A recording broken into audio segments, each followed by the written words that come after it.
Hello and welcome to Future Foodcast. I'm Pam Miller, your host, and I'm so excited to have our guest today. But first, thank you to our sponsor, Farm to Plate, a software company committed to creating tomorrow's food ecosystem today. Boy, today we have an excellent guest, really great insights and business background, bringing it to the food space. His name is Omar AlShamsi, and he is the founder and CEO of Watermelon. Welcome to the podcast, Omar. Thank you very much, and I appreciate being here. Yeah, we are so excited to dive into your latest project. Watermelon is just this brainchild, so many great things going on. Can you give us a brief overview of what you're doing right now? Yes, absolutely. So Watermelon started as essentially as a way for the whole food and beverage market to interact. We came in with the thought process that we are living in a very dark world in the food and beverage industry, and we need to bring light to it. And to do that, we need to have a way to communicate, work, and interact with each other in a transparent, efficient, and correct manner. And that's where it all started. We wanted a place where we could all work together in harmony to make this beautiful business, which is food and beverage, an important business for the world, a great place to work. Yeah. And I think there are a lot of people that would agree with you. The food business does work in verticals very often. So this whole concept is just genius, and I can't wait to dive into it. But what even gave you the start here? How did you even think about doing this? What brought you to this? So thank you so much for the wonderful words. The thought process is actually pretty simple. I had a coffee shop, and I had a tough time dealing with more than 15 suppliers that supplied me different products because I had a niche coffee shop that required niche products. I had to close that down because unfortunately at the time I was, well, not really unfortunately, but I was working in a bank at the time and I was doing very well in my career, and I could not look after that cafe or coffee shop. But at the same time, a couple of years earlier, I was a supplier of food products that I was importing into the United Arab Emirates from Hong Kong. And that also showed me a lot of gaps in the market because it was very tough for me to sell. I had only 2 SKUs or 4 SKUs actually in total.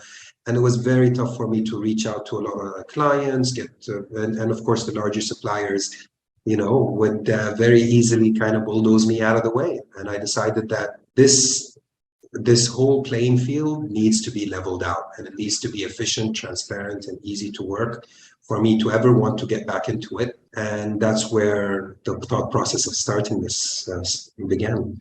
I think it's interesting, just the diverse businesses that you've been involved in, supplier, banking, owning a cafe, and you're bringing all that together with what your experience has been to try to broker some deals essentially and allow the free flow between different entities. So let's dive into what solution Watermelon really has, because you're bringing a solution to a lot of people that are in the food business right now in the United Arab Emirates. Excuse me. So this might sound odd coming from the founder, but it's always a little bit difficult for me to explain it because I can explain it from a lot of different angles. So I'll try to kind of work from the simplistic model all the way up to how complex it can get.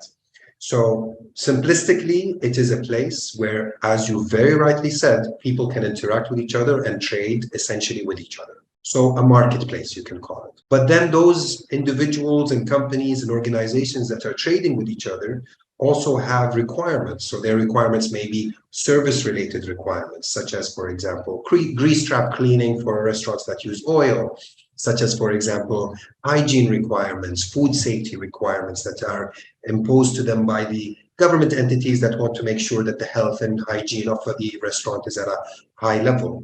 So through Watermelon, you can actually get not just the products you need because you're creating beautiful cakes and coffee and food and selling it off. It's also a place where you can order or get these services done, at the stations done, and all of that.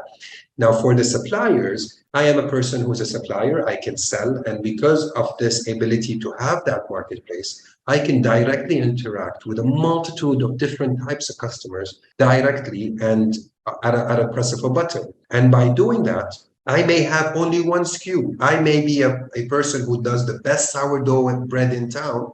And now I can supply all the restaurants and hotels in the country because I can go head to head with the distributor, and the hotel is already on watermelon and looking for sourdough bread. And they can compare me to the large bakery that has multiple products and multiple kind of services. So this helps both the small and the big player to play together on the same field and evenly. And more importantly, of course, is the fact that the restaurants that we have on board and the suppliers that we have on board are now using services of third-party operators that are working within this ecosystem. I'm sorry, I should have said that first. Watermelon is an ecosystem. It is a place where everybody interacts. I am in my ecosystem not competing with anyone at all unless it's a different ecosystem, which is happening somewhere else. But otherwise, I am a ecosystem where everybody interacts. So if a restaurant has extra oil that they've just used, rather than dump it out, or they can sell it back to a biodiesel company that will take that oil and create biodiesel. That's also available on watermelon. If I'm a supplier, let's say I'm a farmer, and we actually have this as an example, and Farm to Plate, we're talking to them, so hopefully they will help us also make sure that we can see the whole process. But let's say I'm a farmer in Ghana, and I want to sell pineapples, which we already have that as a case, as an example, in the UAE to a hotel that's looking for a specific kind of pineapple. Through watermelon, they can actually send it to the UAE, which is the United Arab Emirates, and Dubai. We have partners that company can use to clear the product, check the product, and sell the product if they need to the hotel. So they can find distributors for themselves. They can distribute themselves through our third-party logistics players, third-party fulfillment players, and all of them available in one ecosystem. So you don't have to ever leave this environment to do your business. And that's extremely important because, as you and everybody in this business will tell you, and you know, of course, and Farm to Plate especially knows, it's very, very difficult to get data in this industry. And of course, being in one environment helps you get that data and have that data in one place, and essentially help also with making better decisions and hopefully creating a better, more efficient business that is sustainable and long lasting. Yeah, I just think it's a genius. My my parents used to be in the restaurant industry. So let's think about what the advantages are to have a watermelon ecosystem. I think of it as watermelon being a hub where all the different parts of the industry can come together, and they're all able to then interact with each other in whatever way they need to interact at the center of the hub, like a wheel. The spokes come in. Got the restaurant owner who used to have to figure out who their suppliers were going to be by themselves. And like you said, the big conglomerate providers dominate that field, and you're allowing some of the smaller providers, maybe the small bakery you were using as an example, that has that awesome sourdough bread, but you're allowing them to then be a part of this ecosystem where they can find buyers that might be interested in buying their product. So as a person who's buying and also a person who's selling, you're bringing that together and allowing those decisions to be made, and you're actually facilitating those interactions and the execution of that whole thing with the distribution. You're leveraging. That's what I see it as. Am I off base? Is that an okay way to say? No, actually you're right on target. It's absolutely a hub. It's absolutely a place that everybody can work with. And we encourage that. So we have marketplaces that are listed in Watermelon. So we have companies that have their own platform, own marketplace, but they do the buying and selling themselves, or whatever kind of model they may have as a business. They have their products on our system because we're completely inclusive as a company for anyone who has any kind of service and any kind of capability that can help enhance this market as a whole. And in turn, what we are doing is we are helping them by providing them the data they need, the information they need, the promotional requirements that they may need, so that they can enhance their business. And again, it's very important to note that this is a beautiful, beautiful space. And the beauty of the space is that it's all about freshness, about health, about getting better and doing better for humanity as a whole. So the more we are able to make it more efficient, transparent, and easy to work in, the more we can help the world get better and healthier. That's my personal belief. Absolutely, Omar. I absolutely agree with you. And let's pause for a minute. And you were talking about data in this space. That is so true. Let's talk about technology for a minute, because that is a huge impetus of what Watermelon is providing to those who are plugging into the ecosystem. You're providing that transparency and that knowledge of the tracking and the data that's provided. You can help me. I don't know all the details, but you're from banking. You're a numbers guy.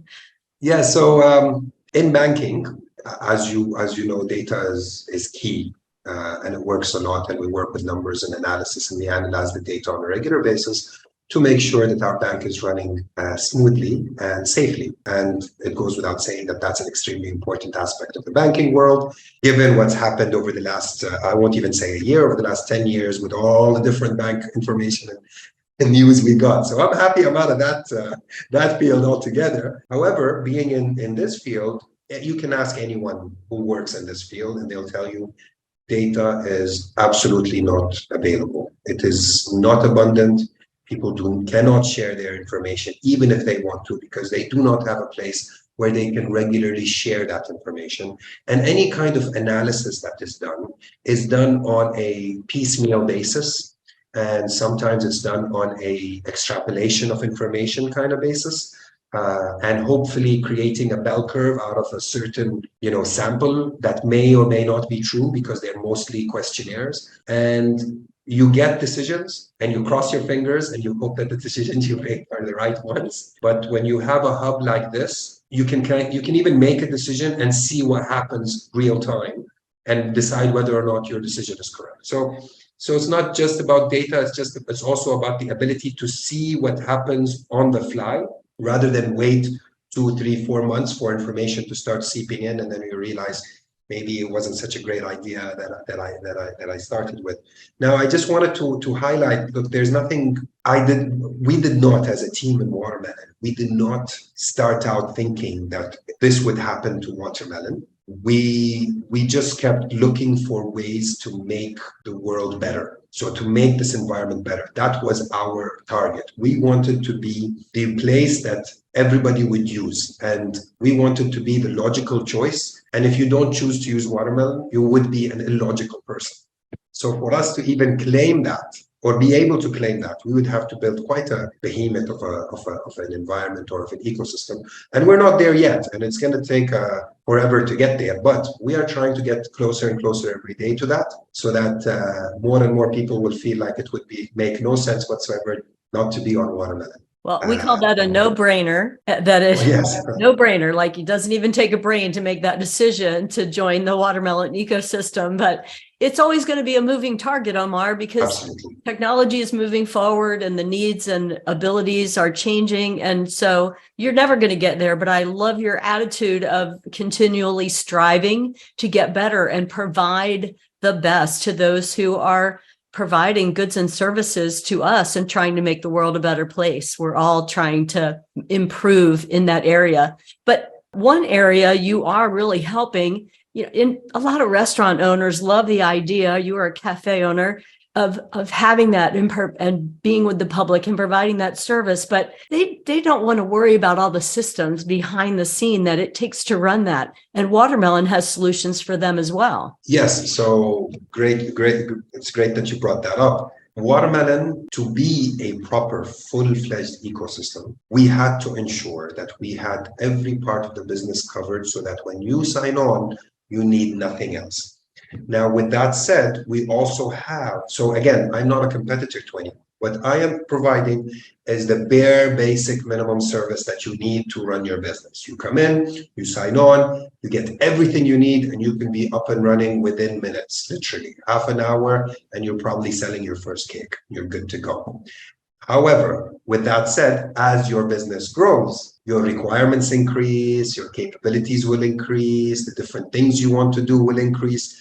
And as that happens, you're going to need more software, more capability, more traction, so for example, Farm to Plate, which is your sponsor, is a great example of that. As your company, let's say you have let's say you created a organic store, right? As you grow, more and more people would like to make sure that what you are selling can be traced back. And that's where you're going to need a partner like Farm to Table, who's a partner of Watermelon. So, sorry, Farm to Plate. So these are all the partnerships that were put in place. We don't do tracking when we don't, and we probably will never do it because we have great partners that do it. We have a POS machine that people can use, but if they need bigger requirements, such as if you're a hotel that has multiple chains around the world, I may not be the perfect software for you, but I'm already partnered with the software that you're using or you're used to using or you need. We are, as I said, a huge target for us is to be inclusive. And if anyone watching this has software or services or anything at all that they feel they can add to add value to the restaurants and hotels and supermarkets and small corner shops that live inside this ecosystem, please do reach out. We would love to integrate and love to have your services given out to everyone who's in our world. Absolutely, because again, being that ecosystem, you're providing choices for those that are members of the ecosystem. You haven't built this without challenges, however. I know as you're starting to grow, I don't know how much you might want to share, but any time you're taking on such a large, your impact is going to be big. And you're starting right where you are in the UAE and planning to expand outside of that. I just think that what you're providing and the way that you're going about it, everyone can be included, essentially. If you have a product or service, if you need to buy a product or service, if you talked about, the recycling of the oil or the cleaning out, the things that need to happen in the restaurant area or in the retail establishments or in hotels, but also those local to the different areas you might exist in or have services, your ecosystem is expanded to. Maybe I'm a local farmer, or the baker that has one product or a local farmer, just trying to help bring everybody together. I know that doesn't come without challenges. Yeah, so just building the system alone was a challenge, a unique challenge, because we could not find any software out there that would do what we wanted to do, essentially. And so we had to build everything. Oh. And being problem solvers, we built everything with a workflow and a process that it works very well. But now we have to upgrade ourselves. So we built this big software, and we went live last July. We were live, and since July, in July we had 160 total users, around 1,000 or 2,000 SKUs, and that was our beta. So the 170 users are essentially the ones that joined us while we were building, the beta users, if you will, and they were okay with the fact that we're building the software, and they were for that period of time. Once July hit and the software or the first launch, our first version came out, we are now over 2,460 restaurants. We are over 270 suppliers, over 40,000 SKUs. So we've reached a point where we now have a better understanding of what is required, at least in our minds. Obviously, as we grow, things will become more clear. Mm-hmm. And so we're constantly evolving when it comes to that. So you're right, it's a never-ending, so it's a constantly moving target. And the biggest reason is not just technology, it's also because as we grow, the number of users and the different types of users that we have, we're going to need to add features and capabilities that will help those users become more efficient in their parts of the business. So for a farmer, they will need a certain kind of requirements and features and capabilities. Even for the fishermen, they will need certain features and capabilities. Of course, I can't talk about the features we're building in detail because it's part of our roadmap. But as we move forward, we're going to make it faster, easier, and better to order from the individual farmer and not have to go through multiple different distributors in between. Not that the distributors won't be there. So let's say I'm a farmer and I create 10 tons of wheat a month. I'm definitely going to need a distributor, and I can sell to a distributor through Watermelon. But say I'm a local organic farmer and I make 50 kilograms of, which is around 25 or 30 pounds of tomatoes a month, that I can sell to a supermarket or even to a restaurant directly. So horses for courses, essentially, and you can come into the course and choose the horse that makes the most sense for you. It makes a lot of sense to me. And the thing that I really like is that you are, moving your solution along as the people. You're finding out what people need. For our listeners, I do want to give a timestamp because the July you're talking about was 2022. We're now well into second quarter of 2023. So those are big numbers in less than a year is what I want to say that you're putting out there. And I just anticipate that there are such benefits for all the players that want to be involved in the ecosystem that I think the numbers are going to start to grow exponentially. And I really like how you bring the business mind to this business. You do have the food background, which that's indispensable, but you also have the business mind so that for watermelon as an ecosystem, you're trying to make those good business decisions at every step of growth, which there's a lot of. You have a lot happening. Absolutely. It's a large market. It's got a lot of different elements to it, a lot of different moving parts, but we're just striving to make sure that everyone who joins this ecosystem is happy and gets everything they need. It's not easy because we're constantly getting the beauty of this growth is that the vision and the idea is something everybody is being aligned to. Everybody wants something like this, which is wonderful to see. Now, am I fulfilling that need? I'm trying my best, and I'm pretty sure I am going to continue to provide more and more of their needs. But I'm also very sure that there are people joining my ecosystem today that may not get their needs fulfilled completely, but that's okay. That's the nature of the game. That's the nature of learning about my new users, new customers, the different types of services that are constantly coming in. Because regardless of how much time I have or anyone has in this business, you can't call yourself an expert unless you have proper doctorates, etc., and research studies done. I can't call myself an expert in any way, shape, or form. I still rely on my team. I rely on people like you, people like Farm to Plate, to tell me what is required, what are the things that will make a difference in this world. Because that's the only way I can get that information. I mean, I wish I was a know-it-all. It would be great, because then I could trade the stock market and not have to do anything else. But I am not.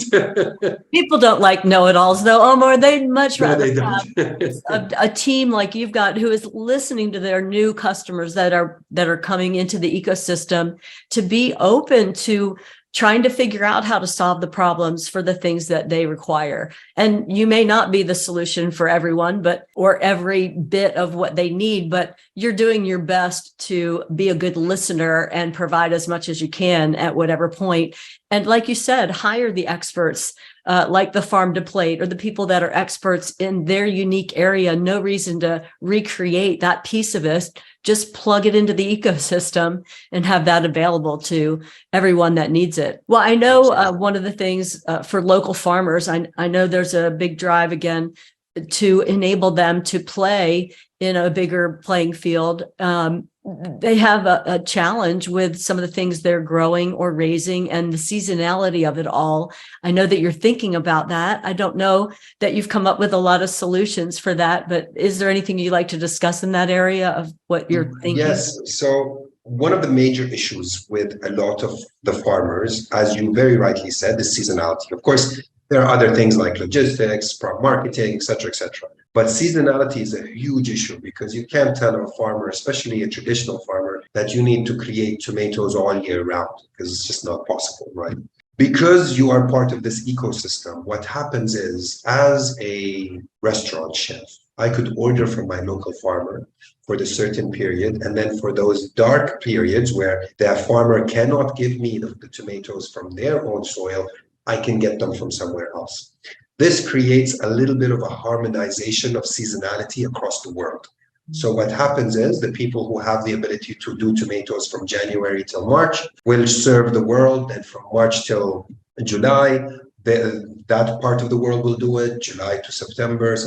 So because at the end, because it's summer on one half of the world when it's winter on the other half, right? It's very naturally the world has two sides, and that's a very big advantage. And if we do work it right, we can have whatever we want all year round, fresh from the ground. And that's so with farm to plate. Of course, we're working on finding ways of making a harmonious kind of seasonality purchase capability. It's, and as far as I know, it hasn't been done except with suppliers who. So it's very difficult to do, but we're there. We're about to break that issue within the next 2 to 3 weeks, and then once we have that proof of concept done, we can roll it around the world. And the main reason for this, Pam, is, and I think COVID showed us this, that we really need to look after our farmers, our food producers, wherever we are. And everyone around the world loves to buy local. And everyone, I think, understands the importance of buying local and buying something where you know where it came from. And by making sure you can do that at the time where the person who needs to sell that product can sell it, then we can ensure that sustainability, or that farm continues its capability of being sustainable, so that in the future, God forbid, if we had to close down our borders again and not see beautiful people around the world and get stuck in our homes, we'll be able to at least order fresh produce and not have to worry with not being able to get food delivered to our houses and feed our families. And I hope we don't end up in that situation again either, so. Omar. I think no one wants to go there, but the reality is that we did have time to think about solving some problems and the logistics of how you connect all of these things. And the watermelon ecosystem is a great solution to that. And so I'm excited to hear as you continue to roll out solutions. I mean, that's essentially what you're doing is rolling out solutions to your clients and your customers and the people that are plugged into your ecosystem. It's all very exciting. By partnering, I think it's very important to say we're rolling out solution by partnering, because it's an ecosystem. And it's very important for me to say this, because a lot of people, when they first hear about watermelon, start to think, especially people that in the beginning, for example, for marketplaces, they would have their own website and marketplace and everything. And they'd be like, wait a second, why should I be in watermelon? But then when they understand the idea behind the ecosystem, they join in a heartbeat. It makes a lot of sense for them. And of course, everybody else that's now joining. Well, for their marketplace, they can also leverage your ecosystem to have clients and customers. So it's really a win-win. It's the only place in town right now in the UAE where you can do a proper price comparison. If I'm a supplier of water, mineral water, let's say, how do I know that I'm the best price or not? Or how do I know what the average price is? Or say, for example, I'm a supplier of watermelon from the US and I want to sell it to the UAE. How do I know what's the average price of the watermelon and what is a good time to serve and when's not? It's very difficult to find this information. And so this allows you that leverage. Well, we have covered some really cool. I'm excited just thinking about the future and what's happening with you and your project, I'll call it, with watermelon. It is a huge undertaking, and that you're making all this connectivity. Is there anything else that you'd like to share with our audience before we go, Omar? Well, other than, look, join us and be a part of this beautiful growth. And I'll be coming to the US hopefully soon. And if anyone has any ideas, any suggestions, anything at all that they would like to help out with, we're open for suggestions. We love people who tell us what's wrong with us, because then we can fix it. So I don't mind that at all. If you have any ideas, comments, and suggestions, please do send them our way. Great. And the notes, there will be some information in the show notes for our audience to be able to connect with you. And Omar, just thank you so much for sharing your wisdom this morning. And we're just really excited to see what the future holds for you and watermelon. Absolutely. Thank you so much. Really appreciate your time. And I can't wait to be on this again, hopefully with better news and bigger stuff. With another update. And I want to thank also our sponsor, Farm to Plate. There's, again, a software company creating tomorrow's food business ecosystem today. You can find out more at farmtoplate.io. Thanks for listening to Future Foodcast. Future Foodcast is powered by Farm to Plate, the leading food blockchain platform. Subscribe on YouTube or wherever you listen to podcasts to stay up to date with the very latest innovations in the food industry.